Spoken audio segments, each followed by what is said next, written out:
Okay, so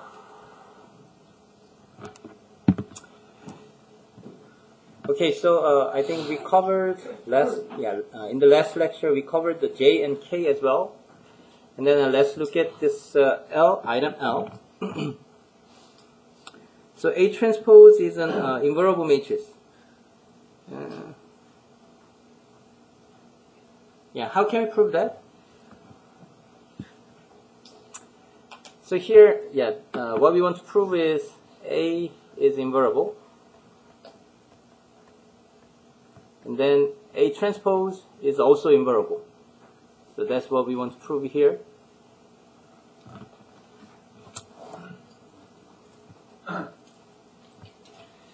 So this is already a part of the theorem that we learned in the previous chapter, but we skipped the proof. So let's briefly prove about it. So A is invariable, and then A transpose is also invariable. So that's what we want to prove. So in this case, so we start from here by the fact that A is invariable, and then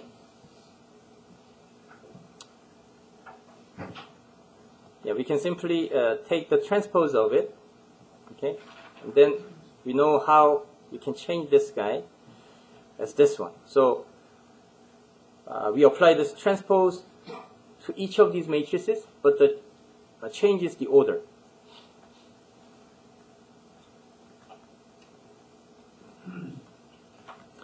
And then also on the right hand side, identity, the transpose of an identity matrix is also identity matrix, right? So in this equation, we find A transpose, and then we see some matrix multiplied on the left of this A transpose, and the result becomes identity matrix. So A transpose is also invariable, right? And then inverse matrix is this guy, A inverse of transpose. Okay, I mean the transpose of A inverse. Okay? So that is inverse of this guy. Okay, so A transpose inverse equals A inverse transpose. Okay, so we are playing switching between these two positions, but this equation came from the fact that this guy works as an inverse of this guy. Okay, so we brought this guy here and then put the inverse operator here, and then this matrix is the same as this matrix, which is on the left of this matrix. Okay, so from this equation we can say that if we find an inverse matrix of an A, then it's 1, 2, 3, 4, okay, and then A transpose, inverse of A transpose, it should be what? 뭐가 되죠? 1, 3? Right, yeah. So we can simply transpose the inverse of original matrix to obtain the inverse of transpose version of a matrix. Okay, so if we flip diagonally original matrices, and then inverse is also formed in the same manner. So we can just simply flip the inverse matrix as well to obtain the inverse of this guy. Okay.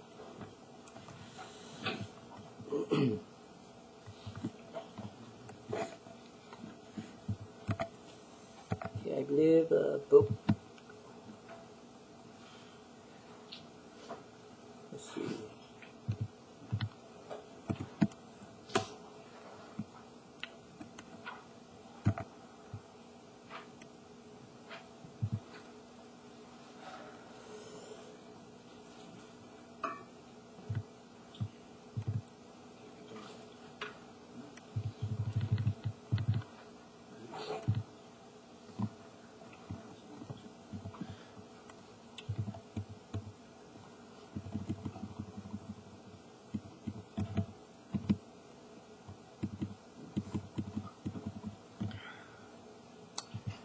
Okay, so yeah, this is the book let's see. Yeah, about this theorem that we are currently studying. And so this figures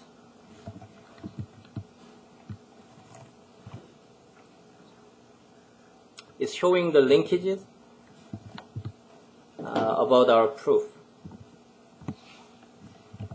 Okay, so yeah, we can move A from A to J, J to D, D to C, C to D, and back to A. Okay, and then also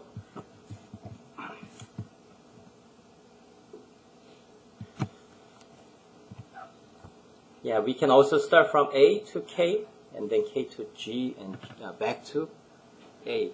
Okay.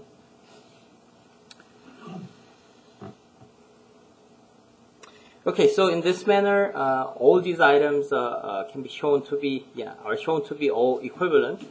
Okay, so here, since it is so important, let me just briefly summarize the main point about this theorem. Okay, so the fact that matrix A is invariable, and then it's all the same as a little bit partial phenomena. I mean, by the partial phenomena, I mean that if your matrix A is onto, for example, or if your matrix has at least one solution for every B, which we already learned in the previous chapter, chapter 1, and then automatically your matrix is invariable. But we are all talking about the square matrix. So we are talking about the square matrix. But even though, each of these facts were some kind of partial characteristics of a matrix. So A has at least one solution for every B, and also A has only trivial solutions for homogeneous linear equations, which means there is no free variable. Okay, so the fact that the matrix has a pivots in every column, and another fact that the matrix has a pivots in every row. So those two things were different things. Okay, in the case of a rectangular matrix. Okay, so one determines whether you have a free variable or not, and the other determines whether you always have at least one solution for any B, right?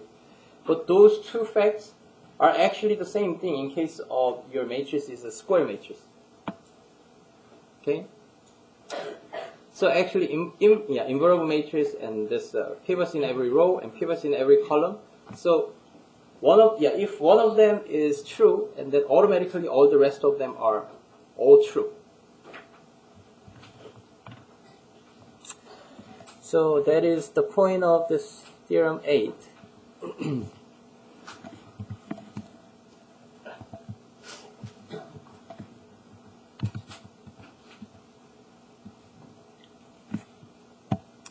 And then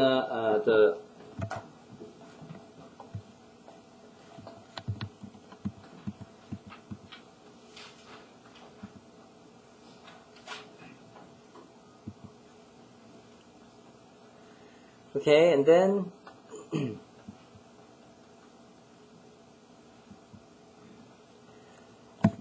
we can think about this inverse matrix or invariable matrices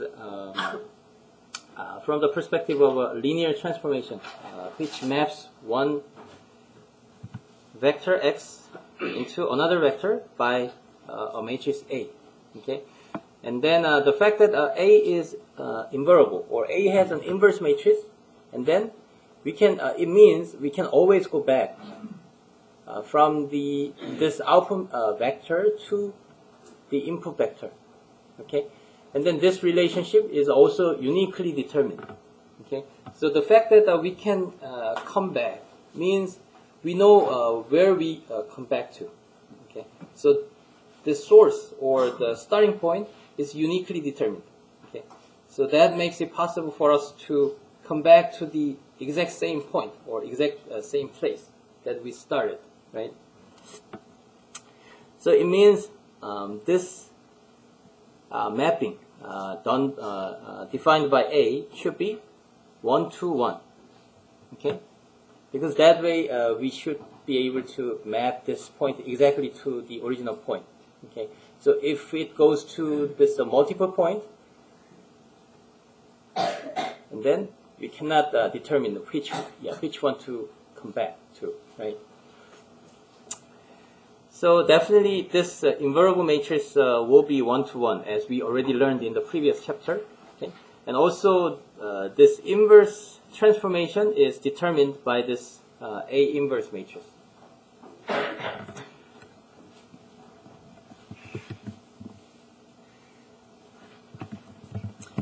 So this sounds really obvious, but that's the main point of this theorem 9. Okay. So here we think about the transformation T of X, and then we think about another transformation S,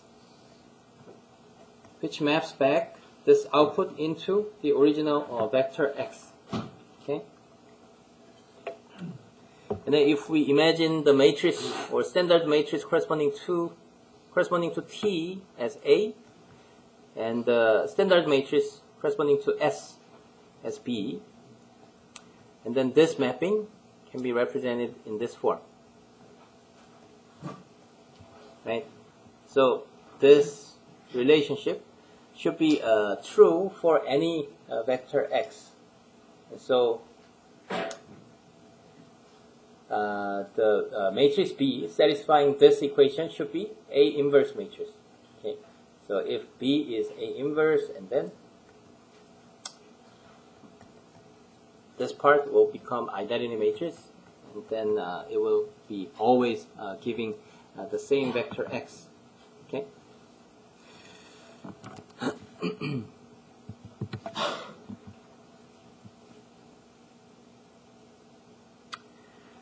Okay. So that's it for chapter 2.3.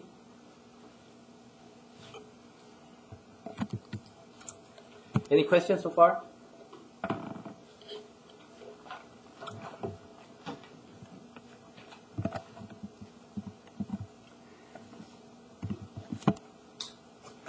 Okay, then we skipped the chapter 2.4, although it's useful chapter, but it's out of our class. And chapter 2.4 is partition the matrix. So yeah, let me spend maybe just 1 minute to tell you what chapter 2.4 is. So suppose our matrix is maybe 3 by 5. Okay, and 3 by 5 is basically having 3 rows and 5 columns, right? But we can view this matrix as having a much smaller row and column by just the partitioning or forming some block of sub-matrices within original matrices. So it can be viewed in this form. So it's a 2 by 3, and then it's a 2 by 2, and then it's 1 by 3, and then 1 by 2. Okay, and then it can be viewed as having 4 elements: A, B, C, and D. Okay, so this is a partitioned matrix because we are representing one big matrix by using a sub-matrix that forms part of the original matrices. Okay, and then what do we do with these matrices? We can actually treat each of these as just a scalar values. Okay, so that is a kind of a point. So here, if we view this guy as a scalar, and then we can think about some matrix vector multiplication where we only have, how many entries should we have? I mean, from this 2 by 2 matrix, it should be just 2. Okay. So in this case, let's see. So let's call that as E and F. Okay. But now this guy is not just a scalar. That could, each of these blocks can be also a sub-matrix that forms this big matrix. But the since we divided this matrix like this vertically, right? And then we at least have to obey the matrix size, so that this guy forms a single matrix, I mean big matrix, which means this subpart or submatrix of E and F should have the same number of columns, right? If the number of columns are different, and then it has maybe 2 columns, and then it has maybe 3 columns, and then this part will not be viewed as a one matrix, right? So this is definitely not a matrix. So we don't consider this kind of a strange shape. Okay. Okay. So this kind of a rule, I mean, implicit rule of having the common columns in case we align them vertically. This kind of characteristic should be also true, or we should obey that characteristics when thinking about this matrix into this 4-part. So it's already true because we divided them in this form. So between A and B, they are having the same number of rows because they are placed horizontally, right? Yeah, and then when thinking about the matrix vector multiplication, although this can be actually a matrix, right? It's a little thick, right? So we consider like having the matrix having a 2 column. Although we view this guy as a matrix, this guy as a vector, right? Having these 2 components, and then the result can be just computed in the same manner. So it's a 2 by 2 matrix, and then it's a 2 by 1, right?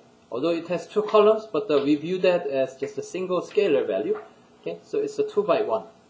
So 2 by 2 times 2 by 1 will produce 2 by what? 2 by 1, right? Although it's a little thick, right? And then it's a 2 by 1. So this part, the result will be shown as A times E and plus B times F. Right? This guy is C times E plus B times F. Right? Yeah, so these two will form this submatrix and this submatrix in the resulting matrix. Okay? But we have to think about one more thing when computing this. Okay? So these are, although we consider them as a scalar, but they are actually a matrix. So these two are not actually a scalar multiplication. They are actually a matrix multiplication. So the size between them should also match, so that we can define the multiplication between these 2 matrices. So A, what was A? A had the size of, so this one was A, B, C, D. A was having the size of,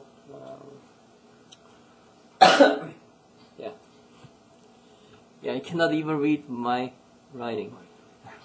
Okay, let me just rewrite it. So it's this one. So it's 2, 1, and 3, 2. Okay, so it was A, B, C, D. Okay, and then A was 2 times 3, and then A should be multiplied with the matrix E, right? And then what can we say about this matrix E? What is the size of this guy? This should be 3, right? And then this can be anything, although we thought about the example of having 2 rows. But let's suppose we have 4 rows this time. But it's okay to be able to define the multiplication between A and E, right? And A and E, what is the size of A and E? A times E. It's a 2 by 4, right? And then we still have to be able to define the addition between these 2 matrices, right? And then B and F. So B is 2 by 2.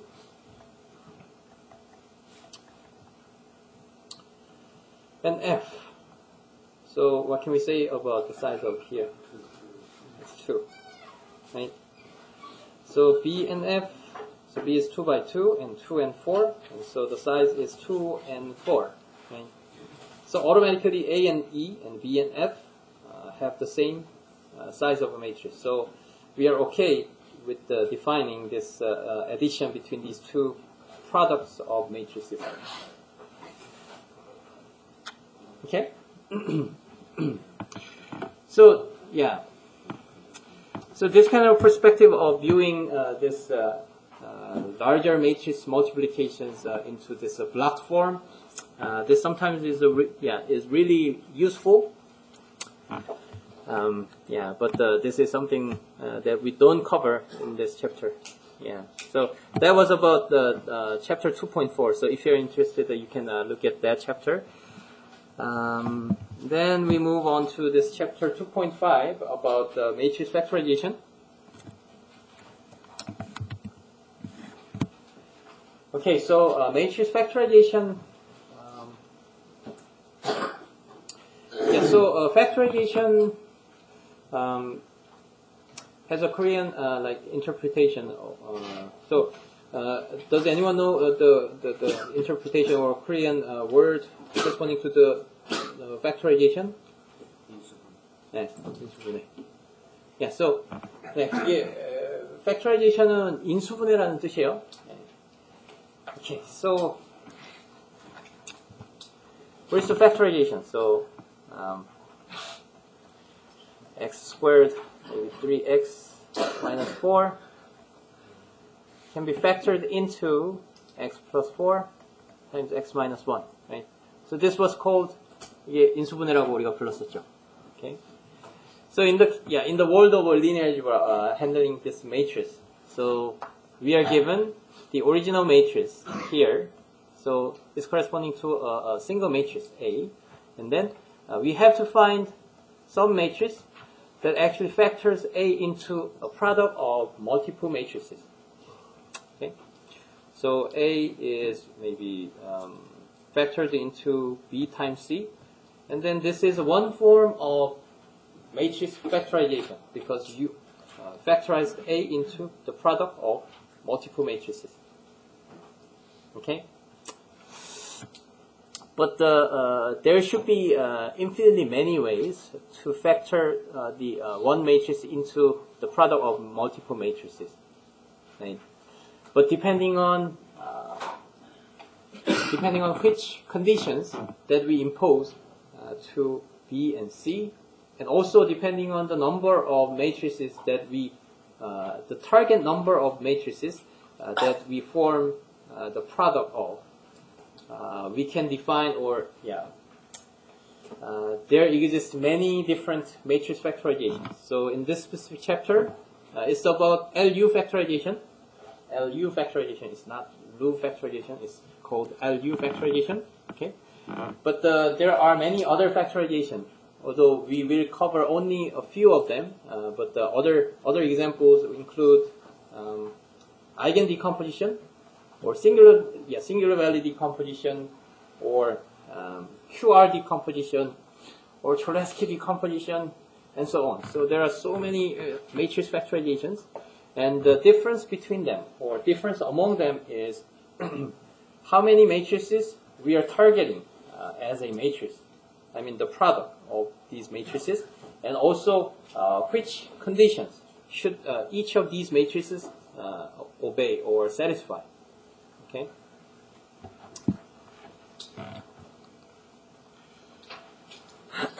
Yeah. So although you guys are all freshmen, but you will definitely have an opportunity to learn about at least maybe singular value decomposition or something called principal component analysis. Yeah, so those are all based on this matrix factorizations, and if you don't have a strong linear algebraic background, and then you will always suffer. You will always be suffered from, whenever you have to see this kind of principal component analysis or other matrix factorization techniques. Okay.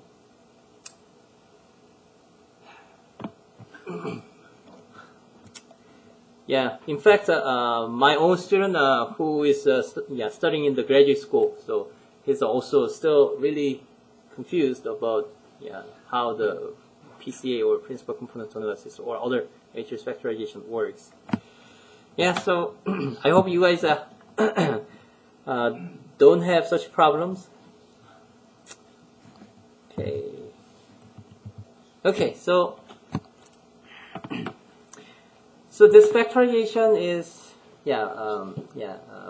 obtaining a product of multiple matrices that is the same as the original matrix A, and it's exactly an inverse process of this matrix multiplication. Right?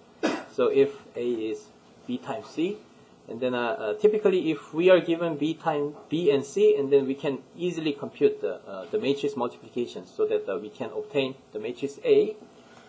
But the inverse process is a slightly more difficult and a little bit more complicated. And then in practice, this matrix factorization is corresponding to the analysis of the data. Okay, so let's see.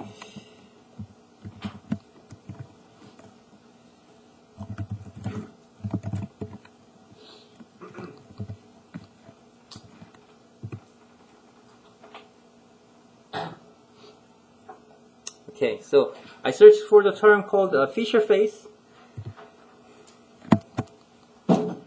And these are the results of the facial images. So when you construct your matrix from multiple facial images. So when posting our pictures to, for example, Facebook, and then Facebook detects where the faces are, and then we can just collect all the facial images from those Facebook image posts.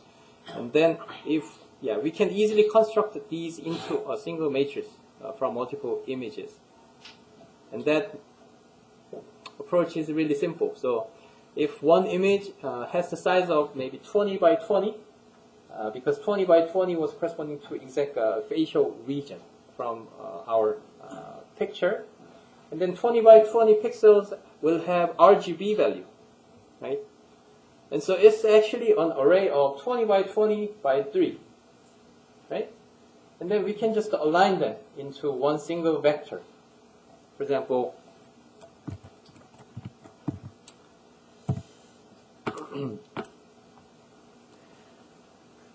20 by 20 by 3, okay? And then we can just think about the fiber, or this kind of column actually, that has this length of 20, but this region has the size of 1 by 1. And then how many columns do we have in here? It's 20 by 3, right? And then we have in total 60 of these columns, okay? And then we just simply concatenate them vertically. And then in total, we can represent one facial images into 20 by 20 by 3 length of a vector. Okay?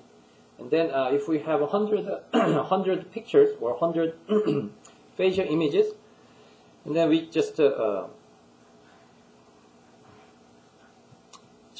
concatenate them horizontally, so that the resulting matrix will have 20 by 20 by 3, and then 60. Okay, and then from this matrix, which contains all the pixel information about 100 pictures of our faces, and then we perform some matrix factorization. Okay, so this is A and B and C, and then when looking at this matrix B,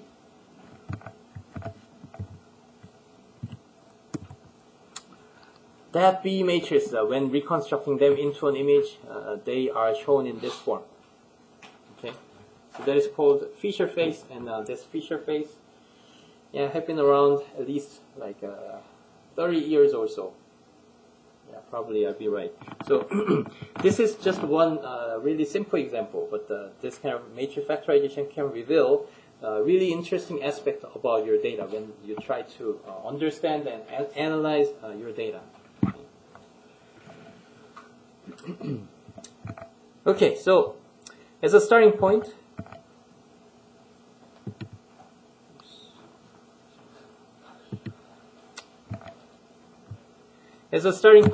we are learning one of these many matrix factorization. Okay, and that matrix factorization that we will learn in this chapter is called LU factorization.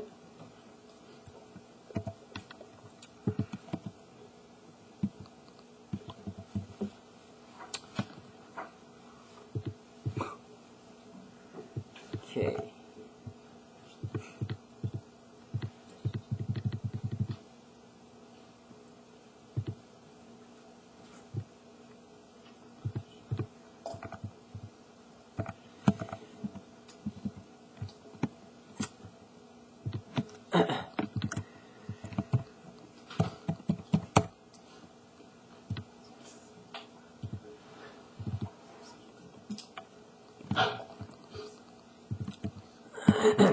Okay, and then what is LU factorization? So I mentioned that for each of these factorization, there are some specific conditions or requirements that we impose. Okay.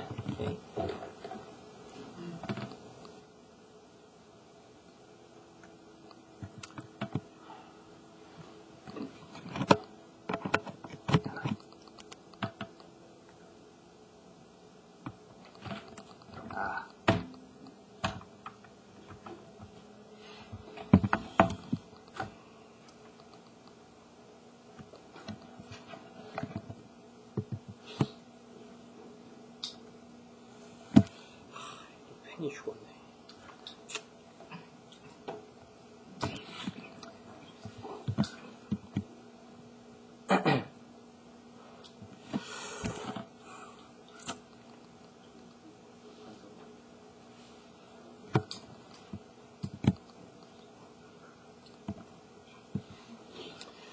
Yeah, sorry about the technical problem. So the pen is not working. I don't know why, but yeah. Okay. So in this slide, so this is our echelon form. Okay, and then the point is how we can obtain this L part. And overall, this part is multiplied with our echelon form, and then all together, we're multiplying them together, and then they will form our original matrix A. Okay, that's kind of a high-level story about this operation of this LU factorization. Okay, but typically when obtaining this echelon form of a matrix, we apply row operation, of course, and each of these row operation is represented as elementary matrices, which are multiplied on the left of the original matrix A. Right? Oh, yeah, it's working now. Okay, great. Yeah. Okay, so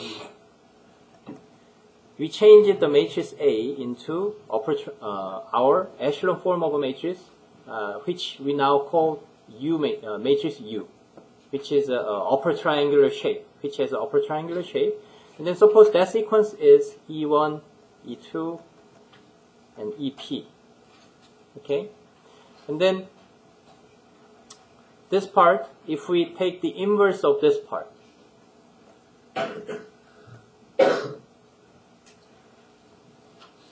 so this is the same part, and then if we take the inverse of this part, and then we somehow obtain the matrix factorization of A into these two matrices, right?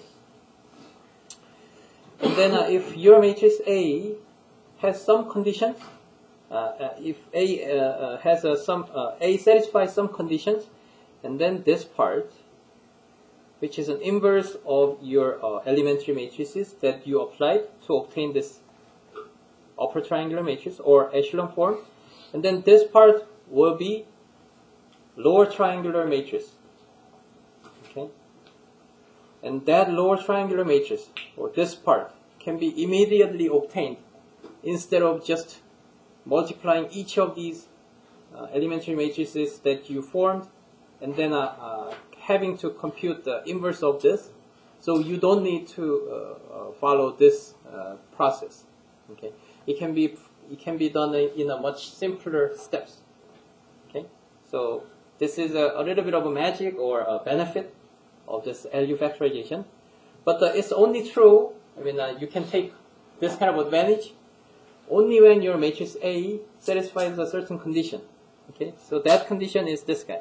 So A should be reduced to upper triangular matrix U, or this is exactly the same as echelon form of a matrix, but while you change your matrix A into echelon form of a matrix, you are allowed to only use row replacement.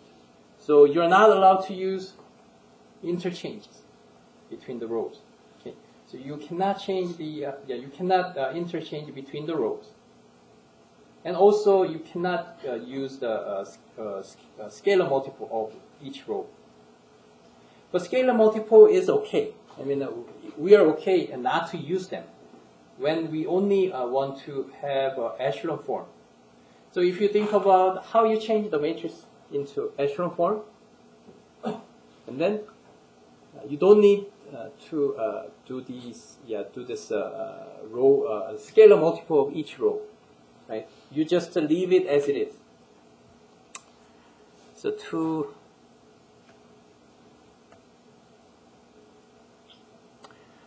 3, 4, 5. So this is a simple matrix. And then if we imagine the process of changing it to echelon form, we can optionally change this guy into 1. So that 1 and 3 over 2 and 4 and 5, right? So that might be your first step, but you don't need this process. I mean, we can completely exclude this process when you only want to change this into echelon form. So how can we do that? So this is still a pivot, right? So we leave this row as it is. And then still we have to remove this guy so that we can make this guy into echelon form. But we just multiply this guy times 2 because the ratio between these two values is this, right? 4 over 2. And that's our multiplier that are applied to this row and then subtracted from this row. Okay? So 2, 3, and 0. And what is the value? Minus 1, right? And so this is a valid echelon form, right? So here we only did a row replacement step, which means we multiply some row and then subtract that from another row. Okay. So this is still echelon form, and then we can still identify these two pivots, although they are not scaled. They are not scaled to 1, right? But in the case of an echelon form, it's completely okay. So that way, scalar multiple can be completely excluded out from this process of changing the matrix into echelon form, right? And then we have we have another operation of row interchanges, right? So when should we do this row interchanges? It's when having certain matrices like this. So 0, 0, 0, x. This is non-zero. Okay, and then 0, x, x. And then maybe 0, x, x, x. For example, in this case. Okay. So the first row, the leading entry is found in here, but in the previous columns to the left of this. If we look at the below the lower rows, and then we see the leading entries to the left, right? So that's when we have to change the rows, right? Or that's when we have to perform the interchanges between the rows, right? But if we find this shape of a matrix, and then it's an inevitable operation to obtain this kind of echelon form, right? So it's actually depending on your matrix. So if your matrix turns out to require interchanges between the row, and then there is nothing you can do. So LU factorization cannot be defined in that case. Okay. So LU factorization, you cannot perform LU factorization in that case. Okay. But in some other cases, when your matrix A doesn't need this row interchanges, and then you can only perform this row replacement to obtain this echelon form of a matrix. Okay. 네. 로우 인터체인지가 A에서 로우 인터체인지가 뭐 이거 보면 A 팩토라이즈 되는 건데. 네, 뭐라고요? 팩토라이즈 되는 거예요. 로우 인터체인지가 안 돼요. 네, 그러니까 매트릭스 A를 에슐론 폼으로 만들 때는 그 스케일러 멀티플은 전혀 안 써도 돼요. 그죠? 그러니까 우리가 세 개의 서로 다른 로우 오퍼레이션을 배웠는데 그 스케일러 멀티플은 그러니까 뭐 예를 들어서 이 값을 우리가 1로 굳이 만들어 주기 위해서 이 로우를 이제 반으로 이렇게 떨어뜨린 거죠. 그런 오퍼레이션은 에슐론 폼을 만들 때는 필요는 없어요. 네. 그건 하면 좋은데 안 해도 상관없어요. 왜냐하면 이렇게 이 값이 2나 마이너스 1, 이게 1이 굳이 아니더라도 이제 이거를 우리가 에슐론 폼이라고 부르니까. 그죠? 그러면 나머지 이제 두 개 오퍼레이션, 로우 리플레이스먼트랑 그 다음에 이제 로우 두 개 이제 스위칭하는 거 있죠. 이 두 개 오퍼레이션이 있는데 이 두 개 중에서 이제 로우 리플레이스먼트는 우리가 맨날 하는 거고 인터체인징 하는 거는 매트릭스가 이제 하다 보니까 이런 쉐입의 매트릭스가 생겼어요. 그러면 이 경우는 이거를 예를 들면 이거랑 이렇게 바꿔줘서 가장 왼쪽에 있는 피벗이 가장 올라오도록 이걸 바꿔주는 오퍼레이션 해야 되잖아요. 그죠? 이거는 우리가 하기 싫다고 할 수 없는 오퍼레이션이 아니에요.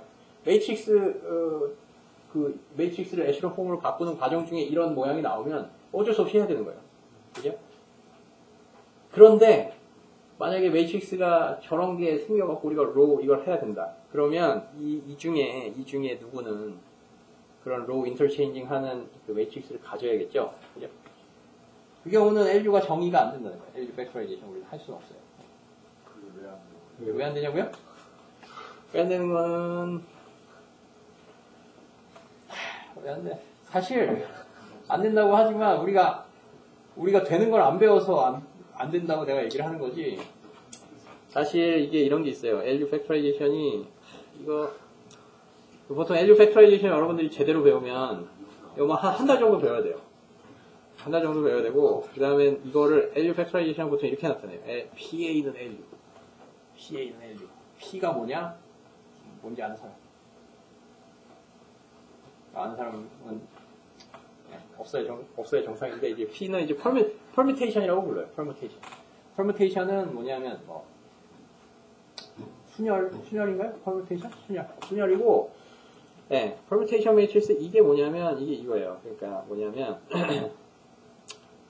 자, 우리가 row interchanging, 그러니까 row를 interchange 하는 거는 뭐 3번과 1번을 이제 바꾼다. 그럼 그때 elementary matrix 어떻게 됐어요? 그러니까 3개짜리 3x3이라 그러면 001, 010, 100 이렇게 됐었죠. 이거를 왼쪽에 곱했었죠. 이거의 의미는 뭐냐? 뭐 똑같은 얘기지만 이거 하나하나가 이제 그 리니어 컨비네이션이었고 첫 번째 로우를 형성할 때는 마지막 로우에다가 한 배만 해줘갖고 하고 그 다음에 여기서 안 쓴 첫 번째 로우를 세 번째 로우에 갖다 받고 이런 거죠. 그죠? 맞죠? 자, 그러면 내가 이렇게 줄게요. 5x5인데 5x5 매트리스인데 1. 네. 그러면, 자, 0을 채워오죠.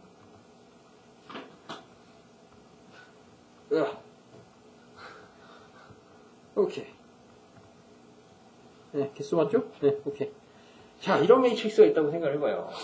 그 다음에 이거를 우리가 왼쪽에다 곱했다고 쳐봐요. 이건 무슨 역할을 할까요? 5예요. 네, 이게 그러니까 우리의 이건 엘리멘터리 매트리스는 아닌데 이런 매트리스를 곱한다고 생각을 해봐요. 어떤 매트리스를? 로우가 되긴 네? 로우가 4개요? 하나, 둘. 왜 4개가 됐지? 그러네요. 미안해요. 이게 얘가 여기 일로 와야죠? 네. 오케이. 네. 5x5. 이거 무슨 역할을 하는 거죠? 첫 번째랑 네 번째. 그러니까 뭔가 바꾼 인터체인지인데 이게 조금 제너럴라이즈 된 인터체인지예요.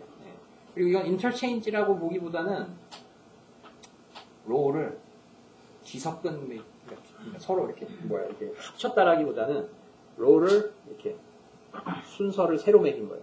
자, 첫 번째 로우는 그 올드 로우에서 그러니까 그렇죠. 세 번째 이거 알겠죠? 두 번째, 네 번째, 그죠? 네. 이게 그러니까 그 로우 1, 2, 3, 4, 5번의 이제 로우의 순서를 3, 2, 4, 1, 5라는 순서로 이제 바꿔놓은 매트리스예요. 네? 그래서 이거를 이제 permutation 매트리스라고 불러요. 순서를 이렇게. permutation이 결국 그런 거 가지수 따지는 게 permutation이잖아요. 그죠? 그러면 어떤 매트리스 P를 우리가 permutation 매트리스라는 거를 이제 이 P에다가 아니 어떤 매트리스 A에다가 곱하면 그래서 우리가 갖고 있는 매트리스 A를 이렇게 permutation 매트리스를 곱해갖고 새로운 매트리스를 준비를 해놓으면 더 이상 이 PA 그러니까 permuted 된 버전의 매트리스에서 이거 저기 로우 오퍼레이션을 해갖고 에슐론 폼으로 갈 때는 그때는 더 이상 로우 인터체인지는 필요가 없어져요. 그 필요가 없어지도록 미리 준비를 해놓는 게 요 P예요.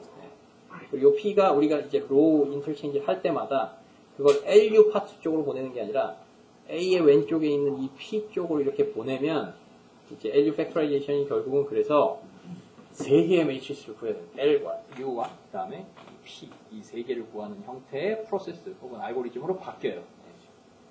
그러나 그거는 우리는 이제 P를 어떻게 구하는지 이제 안 배우고 그냥 P가 필요 없는 경우의 매트리스 A 즉 A가 이런 로우 퍼미테이션이 필요가 없어서 즉 로우 인터체인지 하는 그런 오퍼레이션이 필요가 없는 그런 좀 뭐라 해야 될까 좀 더 좋은 상황의 매트리스에 대해서만 이제 LU 팩터라이제이션을 구하게 돼요.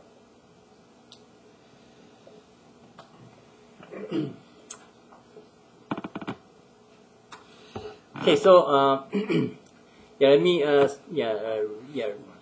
describe it in English. So in general, LU factorization involves this permutations of the rows, or interchanging between the rows is an inevitable operation. Sometimes for some matrices, when changing a certain matrix into echelon form.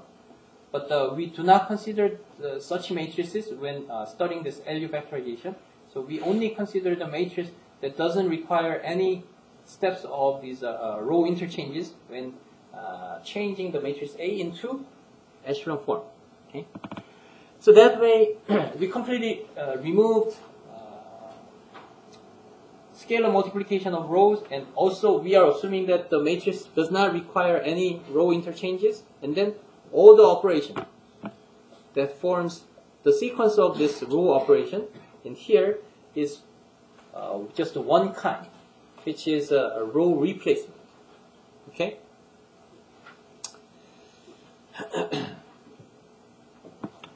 Okay, and then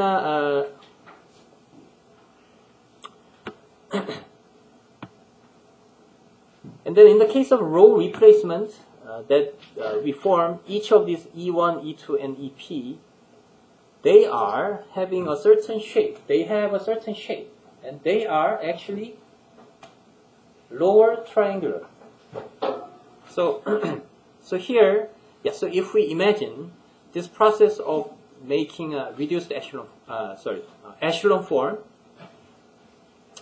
and then what did we do then in this case in order to remove this guy, and let's create the elementary matrix that performs this operation. So it's basically a linear combination of rows. So it should be 1, 0 because we don't do anything on the first row. So I'm talking about this process, okay, where we remove this guy. And then what did we do? So we put in here as 1, and then what is the value in here? -2, because we linearly combine the -2 times the first row, and then added that to the second row, right? So this is already a lower triangular, right? And if it's a really large, a bigger matrix, And then this lower triangular matrix, I mean, for this particular step of elementary matrix, this will have a little bit more interesting forms. So, so let's think about like 3 by 3 case. So 2, 3, 4, 5, 6, 7, 8, 9, 10. Okay, and then let's imagine the elementary matrix E. Okay, where we remove these two elements. Okay, and in that case, it will be 1, 0, 0. What will be the second row for this elementary matrix? So first of all, what is the diagonal entries? So what is this entry here? It's going to be 2. So yeah, let's suppose it's a 1. Okay, so we are actually adding some multiple of the first row to the second and the third row. But when adding the second and third row, we just use it as it is. Okay, and then what should be the multiplier here? Yeah, what is here? 4 minus? Minus 4. Yeah, minus 4. Are you guys following this example? 그러네요. 네. 네. And then what is the value here? Is it what? It's 0 because we only used we only mixed this guy with the third and third row, right? So so removing this guy and this guy, can be viewed as this elementary matrix is just still having 1 along the diagonal, right? And then some non-zero values are placed along the first column because we only mixed the first column, the first row with the second and the third row, right? So if we imagine a bigger matrix, okay, then it's gonna be all 1, and we will see all 0, and then all the non-zero values will be placed in here, and then this part will also be 0, right? Okay, and then this guy will be definitely the resulting matrix will be definitely 2, 3, 4. And then this one will be 0 and 0, of course, because that's what we did. And then some entries in here, and here, and here, right? And then, also let's imagine the next process, okay? So it will be 2, 3, 4, of course, and then 0, x, x, which are the same as these guys, and then 0, and here we will see 0. So that's the next step of removing this guy into a 0, right? And then let's imagine the matrix E. So it's the E1, and it's time for forming E2 in this specific case. It's going to be 1, 1, 0, 0 because we didn't do anything. And then what is the second row? 0, 1, 0 because we did nothing on the second row, right? And then we only care about this part. And then it's going to be 0 and some multiplier that's determined by the ratio between these two.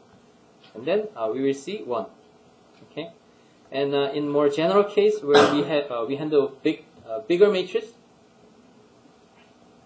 E2 now will have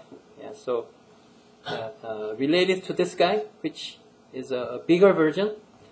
It will have 1, 1, 1 along the diagonal. Okay, but now what is this row here corresponding to here? It should be all 0, right? Because we didn't do anything on the second row as well, right?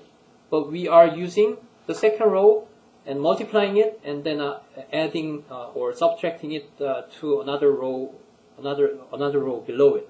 So this will be still 0 because we are done, or we don't use, or we don't mix the first row, right? But now, in this case, this part will be determined by the ratio of this guy, and if we have more rows, and then, so it's like, so let's say it's 5, and then it's 10, and 15, and this part will be minus 2, and 15 over 3, it should be minus 3, right? So E2 will be this guy, okay?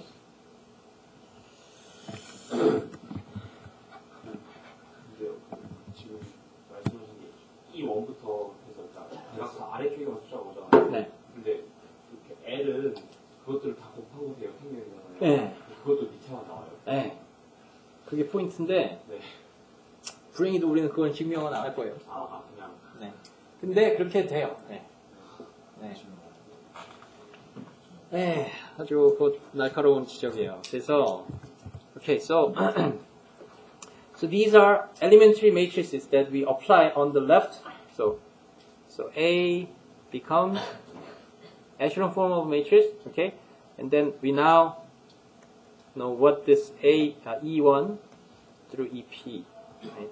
So E1 has the form of 1, 1, 1s along the diagonal, zeros on the upper diagonal part. And then this part will have these values as non-zero, and then 0 will be here. And then this guy will be 1s and zeros. And then here 0, we have, so 0, but we now have non-zero values in here, right? So these are the matrices of E1 through EP. But when thinking about the LU factorization, A should be represented LU, and L should be the inverse of all these guys, right? So we keep multiplying these matrices, okay?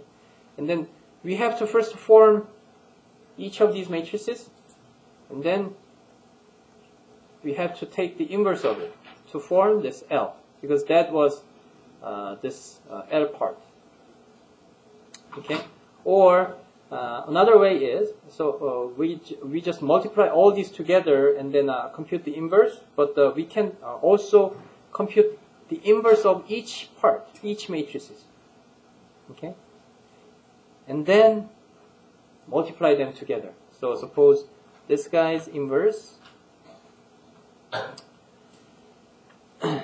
is E1 inverse, okay? And then this part will be E1 inverse and E2 inverse, EP inverse, right? And then suppose we are computing the inverse of this guy, okay? And here the main beauty or main point, is here. So the inverse of this guy is, so suppose this part, let me give maybe 1 or 2 more minutes. So if it was 1 minus 2 and minus 3, and 1, 1, 0, 0, 0, 0, okay? And then the inverse of these will be 1, 1, 1, and 2, and 3, and 0, 0, 0, 0. Okay, so it comes from the fact that this guy is new row 2 is equal to minus 2 times row 1 plus old row 2, right? So old row 2 is the new row 2 plus 2 times row 1, which is not changing, right? So this one should be the inverse of this guy, okay? And then, so now we know how we can easily compute the inverse of each of these guys, which is simply just changing the signs along these values. But the upper part are still the same, okay? And then we have to, now it's time for worrying about or thinking about all the product of these, okay? And then the product is magically shown as, so suppose this guy, the second one was 1, 1, 1, and 0, 0, and this time this guy will have maybe minus 5, okay? 0, 0, 0, And then its inverse will be 1, 1, 1, 0, 0, and 5 here, right? In the same way, right? And then we have this matrix and this matrix, okay? And then if we multiply them together, okay, so that corresponds to this whole product of these inverse matrices, and that matrix will be just filling these values into here, okay? So actually, the product of, or multiplying these matrices together is actually efficiently computed by just filling those values into just one matrix. Okay? So we have only non-zeros here, right? And then the inverse of each of them is just taking the minus sign, right? Just changing the signs. And then when computing their product, then they will be just filling these parts in the corresponding position to form just one matrix. So it will be 2, 3, and 5 becomes here. Okay, so 5 fills this guy, and that is actually your inverse. So that's how you can really easily compute the whole product of these inverse matrices. Okay, so that's where we can actually save our computing times and make linear system solving really much faster. Okay, by utilizing this LU factorization. So yeah, sorry about the the delay, and then let's continue next time. So we'll have the class next this Thursday. Okay. No, today is Thursday. So we will have a class next Tuesday. Okay. Yeah, good luck on your exams. 그러니까 지금 요거 하나하나가 이렇게 생긴다는 건 이제 우리가 알았잖아요. 네네. 근데 아까 질문을 정확하게 한 것처럼 이것들을 다 곱하고 그다음에 인버스를 해줘야 그게 요 L 자리에 들어가야 되는 거잖아요. 그러니까 우리는 얘를 구해야 되는데 얘를 어떻게 구하냐면 이걸 지금 다 프로덕트를 그러니까 멀티플라이를 한 다음에 인버스를 하는 게 아니라 요거 하나하나의 인버스를 하고 그다음에 걔네들의 프로덕트를 생각을 하는 거고요. 걔네들의 하나하나의 인버스는 어떻게 나타내지느냐 1이 마이너스 5였고 여기가 뭐 2 마이너스 2 마이너스 3이었으면 그거의 인버스는 2, 3으로 채워진 거가 돼요. 아 그래요? 네, 이거 왜 그러냐면 이게 그때 이제 했던 예제랑 이제 비슷한데 이거는 무슨 소리냐 우리가 여기서 한 오퍼레이션 생각을 해보면 이게 new row 2 그러니까 이 row 2의 이 새로운 버전의 row 2 이 row는 자 로우 1에 곱하기 뭐가 되냐면 여기다 2배를 해줬죠. 2배를 해줬는데 우리가 마이너스를 해줬어요. 마이너스 2배를 해줘갖고 여기다가 올드 로우 2를 해준 거예요. 네. 맞죠? 네. 네. 그러면 자 올드 로우 2는 지금 그러니까 역행렬을 생각을 해보면요. 여기다가 과연 뭘 곱해야 이게 넘어가서 플러스가 되는 거야. 네. 근데 여기서 보면 중요한 건 또 하나가 좀 있는데 이제 로우 1이 지금 그대로라는 거. 이게 올드 로우 1이었잖아요. 네. 근데 올드 로우 1이나 뉴 로우 1이나 그러니까 바뀌어졌을 때나 그 전이나 후나 로우 1은 그대로예요. 그러니까 여기서 그러면은 로우를 어떻게 뒤섞어야 이걸 만들고 이걸 만들 거냐. 그러니까 이거는 그대로인데 이걸 만들기 위해서는 올드 로우나 뉴 로우나 똑같아요 지금. 그러니까 뉴 로우에다가 한 배 곱하고 이번엔 여기다가 이제 이거에서 마이너스 2배를 해갖고 더했지만 이번에는 얘를 구할 때 여기다가 그냥 2배를 곱해서 더해준다는 소리예요. 그래야 얘가 나오죠. 그리고 그거는 이게 이렇게 되는 거죠. 이거는 이 뉴 로우 여기다 마이너스 2였잖아요. 이게 저쪽으로 넘어가면 플러스 2가 되는 거예요. 그러니까 이게 부호가 바뀌는 거예요. 네. 신기하네. 네. 그래서 그거 하나하나는 네. 이 역행렬이 이거 하나하나는 요거에 그냥 부호만 바꿔주면 되는 거예요. 부호만 바꿔주면 되는 건데 여기는 0이었죠, 그죠? 얘에 대한 그래서 얘에 대한 인버스는 그래서 다 알 수가 있어요. 곱하면은 어차피 밑에서만 나오니까. 네, 그래서 다 곱하면 이제 그 역행렬은 그냥 이것들을 그냥 다 그 자리에 그냥 써갖고 한 매트리스를 만드는 게 역행렬이 된다는 거. 좀 여쭤볼게요. 네. 제가 다음 주 화요일에 네. 저랑 친구랑 1교시에 시험이 있고 또 3교시에 시험이 있어요. 이게 기수잖아요. 네. 그래서 네. 강의가 강의를 밥도 먹고 일해야 되는 것 같아가지고 그리고 그게 또 현대 자동차관이라고 저기 끝에 있는 거 일단은 시험 기간에 수업을 해서 미안하고요. 강의를 녹화를 해갖고 컴퓨터 문제가 없다는 가정에 강의를 녹화해갖고 올릴 테니까 나중에 그걸 꼭 보세요. 아, 예, 감사합니다. 출석은 아마 체크 안 할 거예요. 네, 예, 알겠습니다. 감사합니다. 시험 잘 보고요. 네, 감사합니다. 네.